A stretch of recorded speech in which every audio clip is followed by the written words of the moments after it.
Leamos todos juntos. Por eso el Espíritu Santo dice: cuando oigan hoy su voz, no endurezcan su corazón. Amén. Y yo me he propuesto hoy darle vuelta a la cabeza. Así que prepárese, relájese de todos los problemas que tenga. Yo sé que uno a veces viene con un montón de cosas en la cabeza y está pensando a ver cómo resolver. Pero créame que si usted hoy, como cada domingo, aprovecha el tiempo de la palabra de Dios, el Señor le va a hablar a su vida. Y yo, el tema que tengo para tocar hoy es un tema sumamente importante. Es decir, todos los temas son importantes, pero yo creo que esto básicamente nos afecta a cada uno de nosotros. Nosotros vamos a ver hoy a Jesús el sanador. Y como ustedes saben, nosotros estamos caminando con Cristo en su ministerio, y una de las cosas que Jesús hizo mucho, prácticamente a diario podríamos decir, y que lo encontramos en los 4 evangelios, fue sanar. Sanó a muchísimas personas durante su ministerio aquí en la tierra.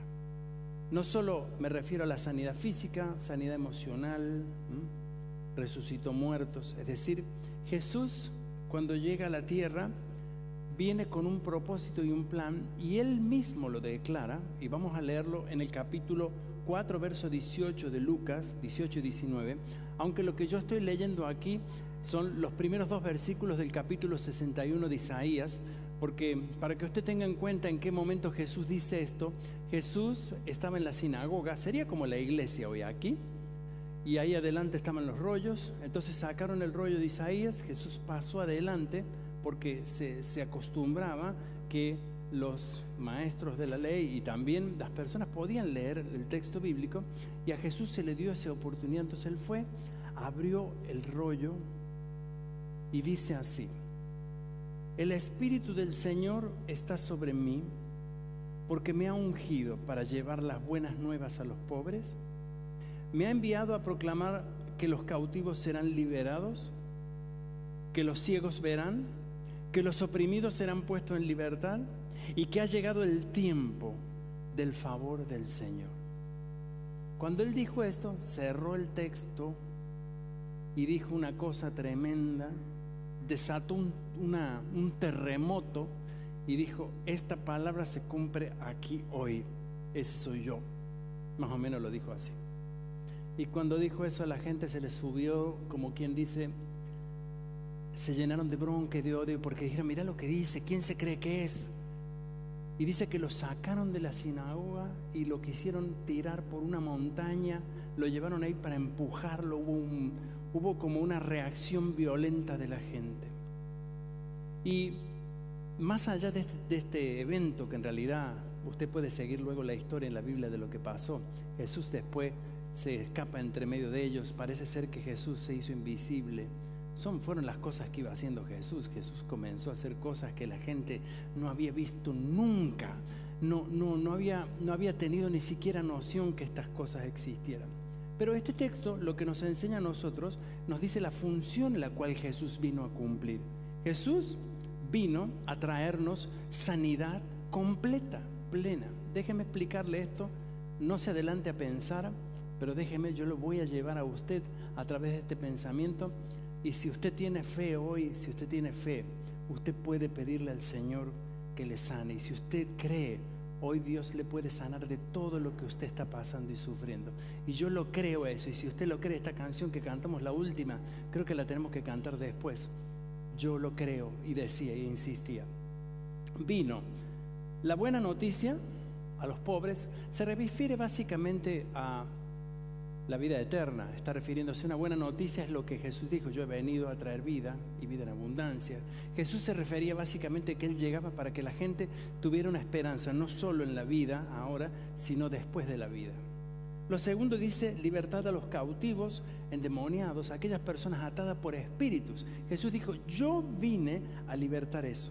Sanidad a los enfermos. Cuando se refiere a los ciegos, se refería a una enfermedad típica, pero se refería a toda enfermedad, y vimos nosotros cómo Jesús trajo sanidad a toda enfermedad. Y finalmente Jesús dijo que vino a traer libertad, o a poner en libertad a los que están oprimidos, o sea, las enfermedades emocionales, los problemas psíquicos que padecemos los seres humanos.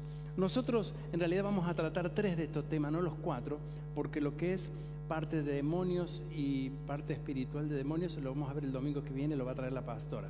Vamos a sacar esto del contexto un momento, no porque no lo quiero tocar yo, sino porque es demasiado y porque merece esto un trato específico. Así que sepa que el próximo domingo vamos a hablar acerca de este tema. Está muy claro lo que vino a hacer Jesús, y en ese momento es un momento único, porque Jesús llega. Marcos 3:10 dice lo siguiente: ese día sanó a tanta gente que todos los enfermos se empujaban hacia adelante para tocarlo. Usted imagínese lo que era en el tiempo de Jesús. Jesús llega en una sociedad que vivía de forma muy precaria. No habían hospitales, no habían ningún tipo de estas cosas. Hola, princesa. Y resulta que, no, ella quiere un bombón y me trae una invitación de la iglesia. Esta va a ser una evangelista. A ver, esperen que tengo un compromiso importante acá. Gracias, hijo. Sí, mire, me trajo esta, va a ser igual que la mamá, así que Carmen. Bien, lo que quiero decir con esto es que Jesús llega en una sociedad que estaba muy limitada. Imagínense ustedes, la mortalidad en los niños era terrible. Si un niño llegaba a pasar el primer año de edad, tenía posibilidad de llegar a cumplir 10. Si un niño llegaba a cumplir los 3, 4 años, tenía posibilidad de llegar a ser adolescente. Y si un niño llegaba a los 10 o 12 años, tenía la posibilidad a lo mejor de llegar a cumplir 40, 44 años, que era la media de vida, es decir, más o menos lo que la gente vivía. Claro que había gente que vivía 80 años, pero usted los podía contar con los dedos de la mano en todo un pueblo. Lo que quiero decir con esto es que, teniendo en cuenta todo esto que estaba pasando, imagínense, la gente vivía bajo opresión política, opresión religiosa, hambre. Los pobres estaban en la calle, los enfermos en la calle. La gente no tenía respuestas, y por sobre todo había gente que no solo estaba en la calle, gente que vivía fuera de la ciudad porque eran despreciados, leprosos, no podían entrar. Era como si, en realidad, hoy tenemos hospitales para una enfermedad de esto, pero antiguamente no había hospitales, entonces se los sacaba fuera de la ciudad, se los despreciaba. Jesús, al llegar, trae una esperanza, algo maravilloso, algo que absolutamente nadie esperaba. Y finalmente, Jesús, cuando vino, pensó en nosotros y en ti, los que sufrían y los que sufrimos.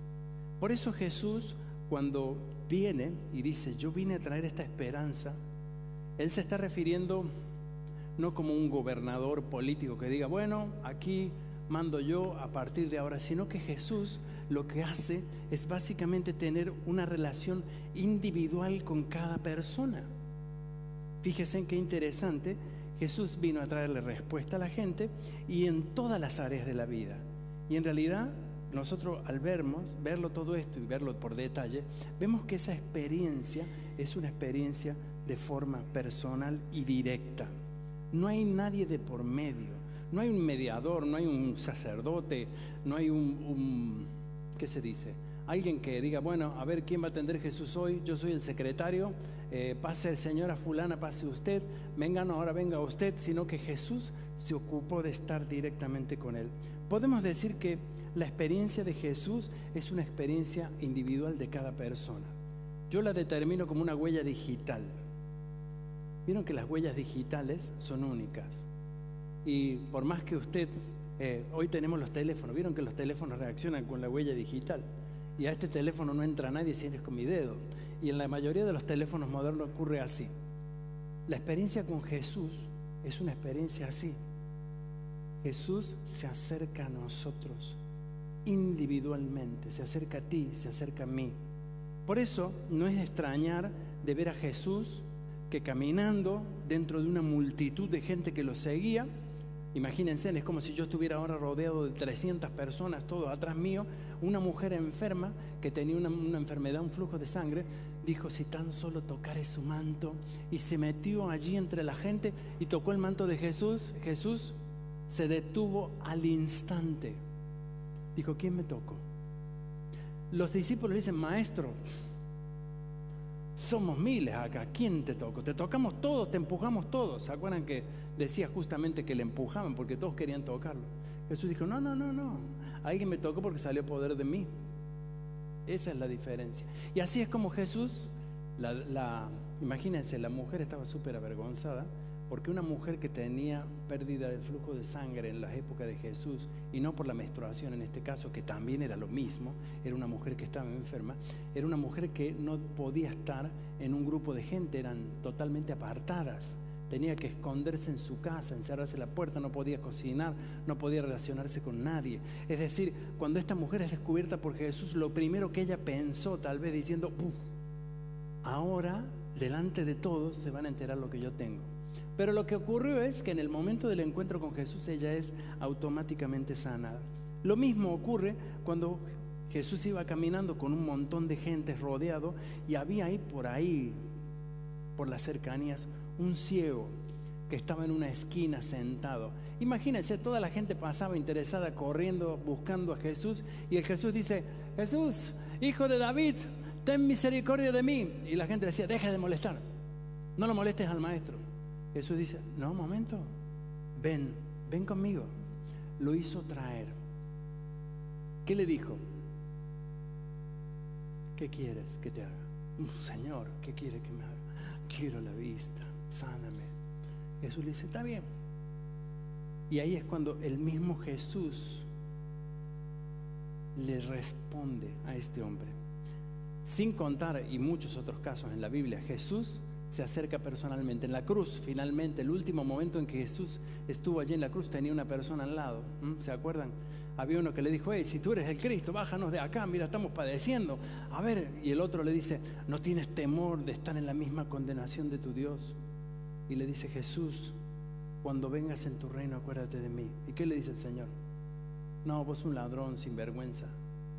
Le dijo, no, desde hoy mismo estarás conmigo en el paraíso. Ese es Jesús. Ese es el Jesús al cual nosotros entendemos es la actitud del Maestro, lo más hermoso que nos puede pasar a las personas. Y Jesús no ha cambiado hoy, no cambia el Jesús de ayer ni del de hace 2000 años. El Jesús es el mismo. Por eso cuando viene Jesús a nuestra vida, cuando llega a la vida de las personas, tenemos que saber, hermanos, que la relación con Cristo es una cosa individual. Muchas veces los cristianos queremos que la gente tenga un encuentro con Jesús según nuestras tradiciones, según nuestras formas. Pero Cristo se relaciona como Él quiere y Él hace lo que Él quiere. Lo primero que decíamos, y lo quiero ahora desplegar un poquito mejor, es que Jesús vino a traer sanidad en todos los aspectos. Lo más importante y la sanidad más importante que Jesús vino a traer, digo la más importante porque ahora van a entender por qué digo esto. Lo primero que Él vino a traer es vida eterna. La vida eterna es la respuesta, es la buena noticia, pero es la respuesta que necesitamos tú y yo cuando muramos. ¿Qué quiero decir con esto? Como dice la palabra, no hay condenación, lo tenemos en Juan 3:18, voy a leer 4 versículos. No hay condenación para todo el que en Él cree, pero todo el que no cree, Él haya sido condenado por no haber creído en el Hijo de Dios. Dice Jesús, Juan 11:25, yo soy la resurrección y la vida, el que cree en mí, aún después de muerto, vivirá. Perdón, el que cree en mí vivirá aún después de muerto. Yo tengo en la memoria otra versión que no se me va ya con los años. Marcos dice, el que creyere y fuere bautizado será salvo, mas el que no creyere será condenado. Y Juan dice, el último, les digo la verdad que todo el que cree, tiene vida eterna. Todo el que cree. ¿Qué dice Jesús? Yo he venido para que aún después de muertos tú vivas. Este es el regalo, esta es la buena noticia. Este es lo mejor que nos pudo pasar a los seres humanos. Si usted hoy tuviera que elegir entre ser sano del problema que tiene de los huesos, de la, qué sé yo, o por ahí la alergia, o 1000 otras enfermedades que usted puede tener y yo puedo tener. Si a usted le dijeran, ¿quiere ser sano de eso o quiere tener vida eterna? ¿Usted qué diría? Oye, prefiero vivir con este dolor de rodilla toda la vida, pero cuando me muera yo sé que me voy con Cristo. esto no va a pasar, pero quiero decirle, lo que usted tiene que entender, que lo primero que trajo Jesús fue sanidad completa para nuestra vida. Todo el que creyere en Él será salvo. Todo el que creyere de Él, aún después de muerto, vivirá. El principio de este regalo, porque la salvación es un regalo, la salvación no es un mérito. El hecho de que usted viva después de muerto no es un mérito suyo, ni es un mérito mío, no corresponde absolutamente a nada que usted haya hecho o haya dejado de hacer. Esto es algo que Dios se lo da a usted. Por eso Jesús dice, yo puedo darla a quien quiero y por eso la doy. Fue así como Cristo nos regaló la vida eterna. Hay una condición, hay un principio para la vida eterna y para este regalo de Jesús. Lo dice allí el texto mismo, el que cree. Si usted ha creído en Cristo Jesús, si usted se ha arrepentido de sus pecados, porque creer en Cristo no es solamente, no es una cuestión política, no es tampoco creer pues diciendo, bueno, tengo que creer en Cristo. Al creer en Cristo, nosotros reconocemos lo que somos y lo que necesitamos y nos arrepentimos de nuestros pecados. Esto es lo que nos lleva a conocer a Cristo. Si usted no conoce a Cristo, dice, yo no me arrepentí nunca, yo creo que usted no conoce fundamentalmente el camino de lo que lo lleva a Jesús. Pero creer es el principio. Y este principio ha quedado y se establece como siempre. El principio es, la buena noticia, perdón, es la salvación.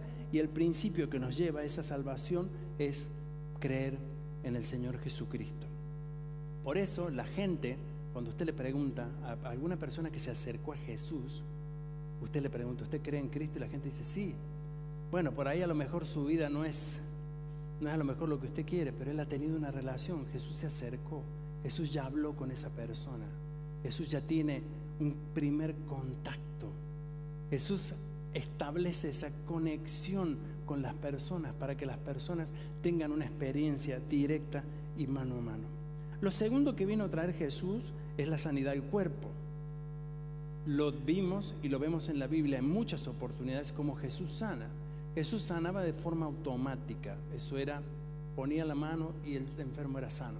Eran sanidades muy llamativas, porque en ese momento nunca nadie había visto una cosa así. Hoy vemos que la medicina de alguna forma está avanzando en esto y la medicina ha sanado muchas enfermedades también. Pero imagínense lo que eso es en alguien que no tiene una capacidad en la medicina, pero tiene el poder de Dios, que esto es justamente lo que Jesús hizo. La sanidad es lo mismo, Jesús nos da sanidad y aplica el mismo principio que aplica para la salvación, exactamente lo mismo. O sea, él siempre que se enfrentó a una persona que debía ser sana por él, le preguntó y le dijo, ¿crees? Dice Mateo 21, 22, ustedes pueden orar por cualquier cosa y si tienen fe, la recibirán. Ustedes pueden orar por cualquier cosa y si tienen fe. ¿Fe qué es? Creer.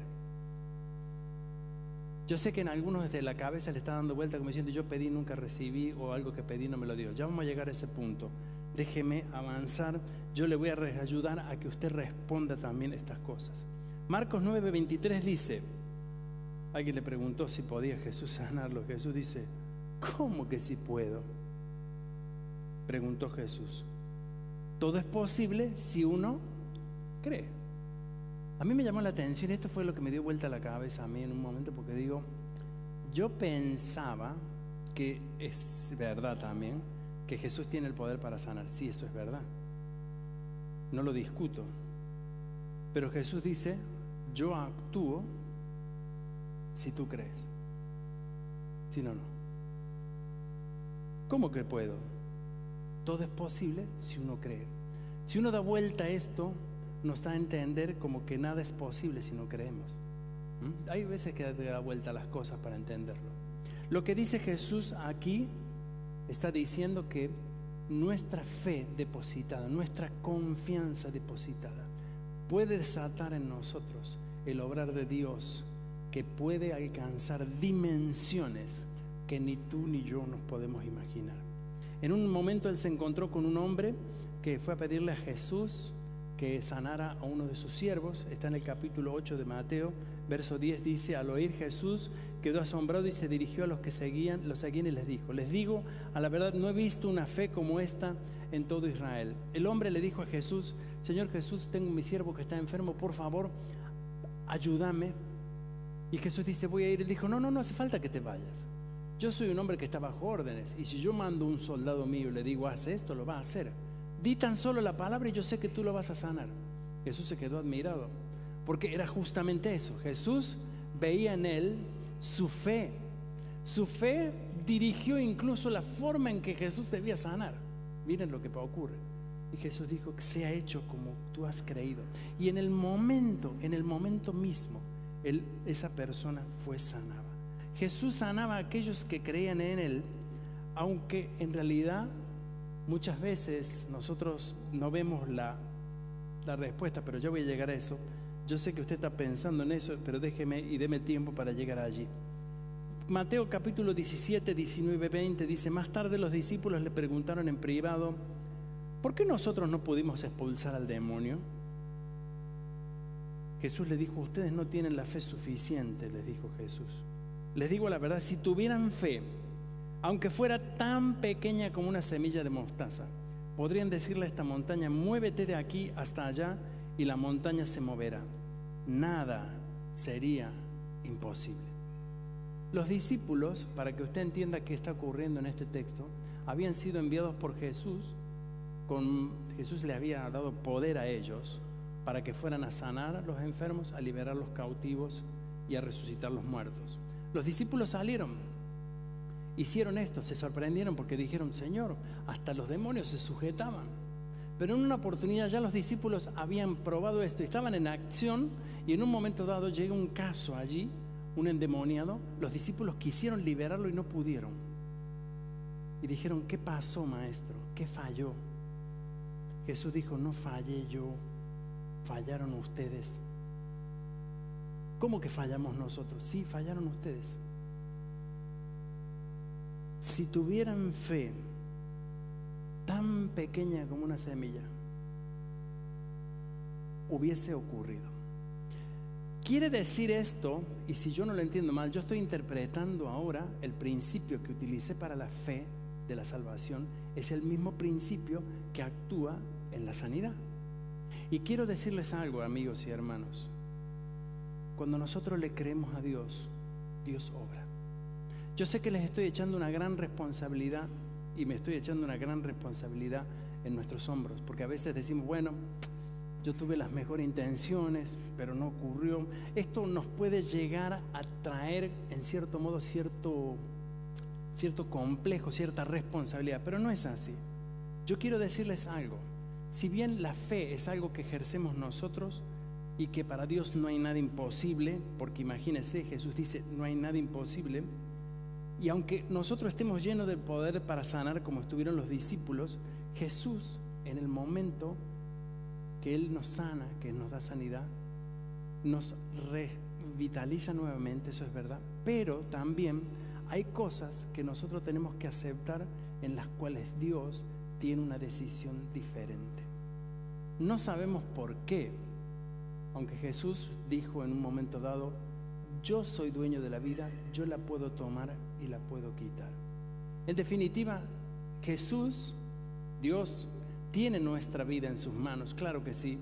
Nosotros podemos picar el cielo y decirle: Señor, ayúdame. Si nuestra fe alcanza, la obra de Dios se va a ejecutar en nosotros. Pero si Dios dice no, nosotros tenemos que saber aceptar muchas veces esta respuesta. Jesús vino a traer también, en segundo aspecto, la liberación psíquica en las personas. Y es, cuando hablo de sanidad del cuerpo, no solo hablo de dolencias patológicas concretas de órganos internos o externos, sino nos referimos también a la sanidad de nuestra psique, nuestra mente. Las personas de aquella época sufrían mucha opresión mental, tenían estrés, temor, angustia. Por eso Jesús les dice en el capítulo 12 de Lucas: mas os digo, amigos, no temáis a los que matan el cuerpo y después nada más pueden hacer, sino más bien teme a aquel que puede llevar tu vida al infierno. Y se refería a él mismo. Él decía, teman a Dios, porque Dios es dueño y Señor de todas las cosas. Jesús sanó a muchos enfermos y yo creo que así lo puede hacer también hoy con nosotros. Él lo puede hacer. Yo quiero hoy inyectarte una inyección de fe, pero a la vez de inyectarte una inyección de fe, quiero que seamos conscientes, respetuosos también en esto. Porque si nos preguntamos, ¿sigue sanando Jesús hoy? Tenemos que ser honestos y decir que sí. Claro que sí. Claro que sigue sanando. Lo que pasa que, recuerden algo que yo les decía, el principio es, Jesús se relacionaba con cada persona en forma individual y lo sigue haciendo hoy de esta forma. ¿Por qué digo que Jesús sigue sanando hoy? Juan 14:12 lo dice, no lo digo yo, no es una definición mía, sino que dice, les digo la verdad, todo el que cree en mí hará las mismas obras que yo he hecho y aún mayores, porque voy a estar con el Padre. Es decir, que Jesús, al haberse ido con el Padre, no se llevó consigo esto, sino que Jesús lo dejó. Y el principio es el mismo y sigue igual y sigue sanando, incluso en las situaciones más difíciles. Saben, hay una imagen que a mí me impactó mucho de un gran predicador que muchos conocen, es un alemán que predica en África, Reinhard Bonke, creo que algunos lo conocerán, un excelente predicador. Es un hombre muy lindo. Con mi esposa apenas comenzamos la obra latina, estuvimos en una reunión y él oró por nosotros. Me acuerdo, un hombre muy sencillo, muy simple, pero cuando usted ve la actividad de Reinhard Bonke, que es un predicador pentecostal muy famoso aquí, bueno, por sobre todo más en África, y ustedes van a entrar a las reuniones donde él hace y llegan miles de personas, cientos de miles enfermos, sillas de ruedas, gente sin ninguna expectativa ni esperanza, y ocurren cientos de milagros. Y mi pregunta es, ¿cómo funciona eso? ¿Por qué acá no funciona? ¿Qué es lo que está pasando? ¿Saben una cosa? Yo llegué a pensar algo, esta es una definición mía. Nosotros tenemos demasiados hospitales, tenemos demasiada seguridad social, tenemos demasiada respuesta en la sociedad en que vivimos, por la cual Dios queda en el último instante. Por eso oramos a Dios cuando las papas se queman, cuando nada trae más solución. Cuando usted va a una sociedad como la de nuestros hermanos en África o en Latinoamérica, y para ser dulce también, usted va a lugares donde hay una pobreza extrema, donde las personas dependen exclusivamente no de un sistema social establecido, completo, perfecto, que funciona, un montón de médicos, una operación, donde eso no existe, no hay. No es que no puedan, no hay. Entonces se desata interiormente en el ser humano la esperanza de confiar únicamente en aquel que le puede dar una respuesta frente a tanto sufrimiento y a tanto desastre. Y yo me puedo imaginar, esto es una reflexión mía, permítame decírsela, yo me puedo imaginar que el poder de Dios se desata en un lugar así, porque hay un montón de personas sinceras, con un corazón arrepentido y sabiendo, Señor, tú eres mi única esperanza, no tengo otra cosa. Y cuando uno se agarra de Cristo, y es el principio está en la Biblia, cuando uno se agarra de Cristo, el Señor responde. Es cierto que nuestra incredulidad, y lo dice Marcos Marcos 9:24, al instante el Padre clamó, sí creo, pero ayúdame a superar mi incredulidad. Marcos 6:5, otro, y debido a la incredulidad de ellos, Jesús no pudo hacer un milagro allí, excepto poner las manos sobre algunos enfermos y sanarlos. Aquí se ve el principio de la incredulidad, que tiene un efecto contrario. Cuando nosotros tenemos incredulidad, no puede pasar nada en nosotros. Ese es el problema. ¿Saben? Cuando nosotros hablamos de incredulidad, como en este primer caso que veíamos, dice que había un hombre que fue a clamarle al Señor por la salud de su hijo y no podía más, y dijo, Señor, sí creo, pero no, tengo incredulidad, soy honesto. Tomás, ¿se acuerdan Tomás? Creo que lo dije el domingo pasado. No creía. Los discípulos dicen, vimos al maestro. Y Tomás dice, no, a lo mejor un espíritu, vaya a saber quién es, a lo mejor alguien se disfrazó de Jesús. Y Jesús, cuando estaba ahí, le dijo: Tomás, vení. Tenía una cita personal con Cristo. Jesús llegó, todos tenían que haber dicho: ¡ay, llegó! Y Tomás dijo: ¡uy, lo vi! Dijo Jesús: no, tengo que arreglar esto con vos. Vení para acá. Mira, mete el dedo acá y tócame el costado. ¿Y qué le dijo? No seas incrédulo, sino creyente.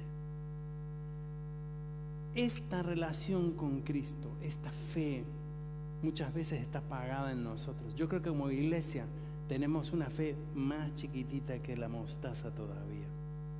Nos falta crecer un poquitín más.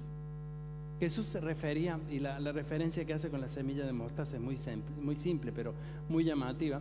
¿Saben que la semilla de mostaza es de las semillas más pequeñas que hay? Pero el árbol tiene como 3 metros. Es un yuyo de esos que crecen, que uno por ahí lo tiene que cortar para que no siga creciendo. Y justamente decía eso Jesús: solo con un poquito de ti puedes alcanzar mucho de mí. ¿Nuestra incredulidad impide el poder de Dios? Sí. Sí. Es un principio bíblico. Usted puede tener otro pensamiento y yo se lo respeto, pero déjeme decirle lo que la Biblia dice, lo que Jesús mismo dice, no lo que dice una denominación o un principio, lo que mismo dice Jesús. Muchas veces usted dirá: nosotros oramos o hemos orado por muchas personas y Dios no ha respondido.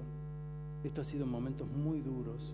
Hemos tenido mucha experiencia en la iglesia, orar por seres queridos y no hubo una respuesta. Y muchas veces nosotros decimos: ¿qué pasó? ¿Es mi fe? No. Detente ahí un momento.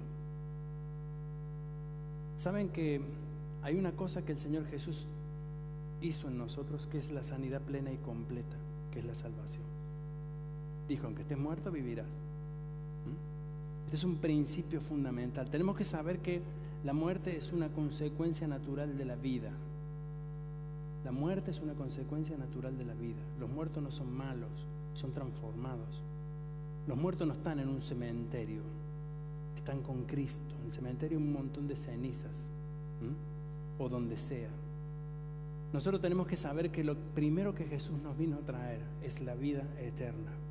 Por eso, cuando nosotros oramos por algunas situaciones, podemos tener toda la fe del mundo.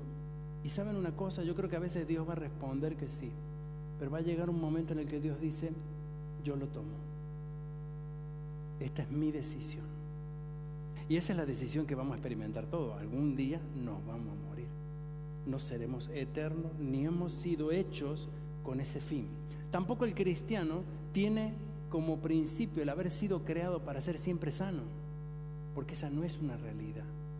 ¿Por qué? Porque la consecuencia de nuestra enfermedad es la consecuencia del pecado que hay en nuestro cuerpo. Nuestro cuerpo está limitado, y usted, por más santo que quiera ser algún día y por más bien que se porte, el cuerpo le va a hacer una batalla todos los días. Por eso decía: todo lo puedo en Cristo que me fortalece. Dice el apóstol Pablo: cada día muero, cada día soy crucificado de nuevo en la cruz, porque cada día tengo que luchar contra esta cosa que tengo acá. Y llega un pensamiento suicida, casi es un pensamiento suicida. Él dice: en realidad quisiera estar muerto, me quisiera morir. Mira, un pensamiento si hoy lo escucha un médico, eso lo llevan y lo encierran acá en algún hospital. Si lo hubiesen escuchado a Pablo en el tiempo de hoy, dice: enciérrelo en este tipo, este está llevando a todo el mundo a la muerte. Pero Pablo dice: pero tomó aire y dijo: tengo que cumplir algo que Dios quiere en mi vida. Y allí es como él comienza a arrastrar. Y fíjese una cosa muy interesante: el apóstol Pablo arrastra una enfermedad hasta la muerte.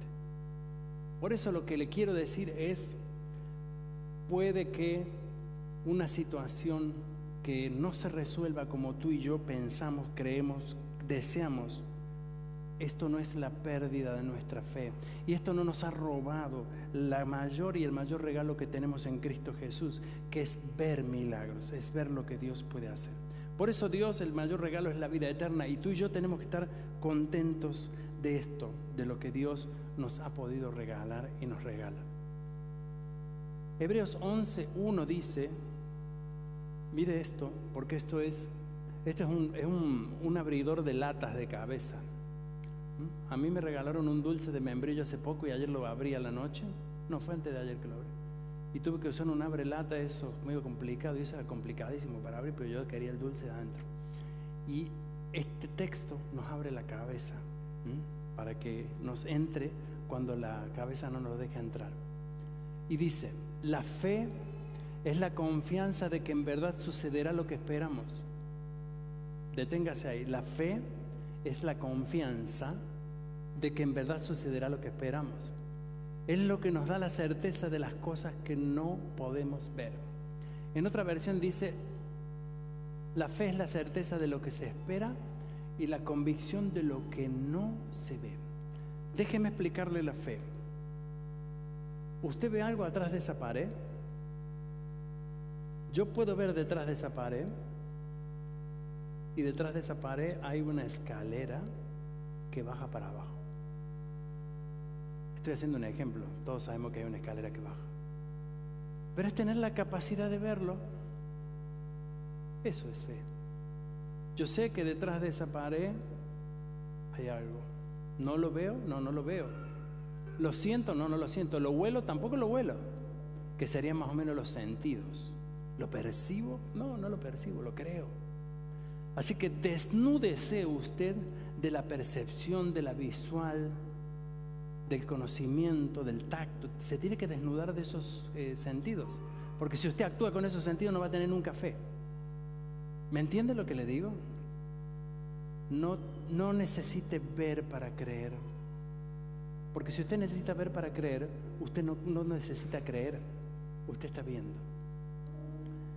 Hebreos dice, la certeza es la fe es la confianza de que en verdad sucederá lo que esperamos.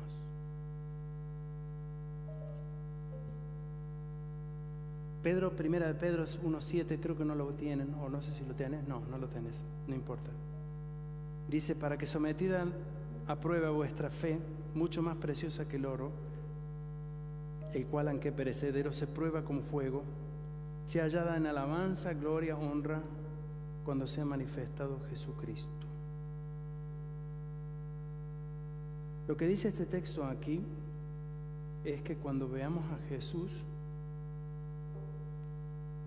Jesús va a decir, qué bueno que me creíste. Gracias, Señor. Qué bueno que me creíste. Buen siervo eres. Y probablemente tú y yo le diremos a Jesús, ay, Señor, ¿recuerdas aquellas cosas cuando te pedí y no me la diste? Ahora entiendo. Ese momento va a llegar. Pero nosotros estamos ahora del otro lado. Jesús está aquí. Él está aquí.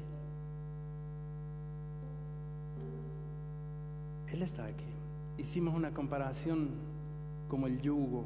Vieron que dice que cuando Cristo viene a nuestra vida, hay un texto bíblico, no lo tengo acá porque no está relacionado con esta prédica. Dice que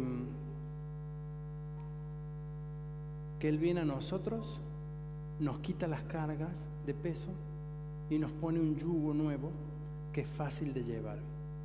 ¿Qué quiere decir con esto? Quiere decir que cuando nosotros tenemos la vida y el peso, Jesús llega, nos pone esta tablita de madera, se pone Él del otro lado, nos abraza y dice, vamos juntos.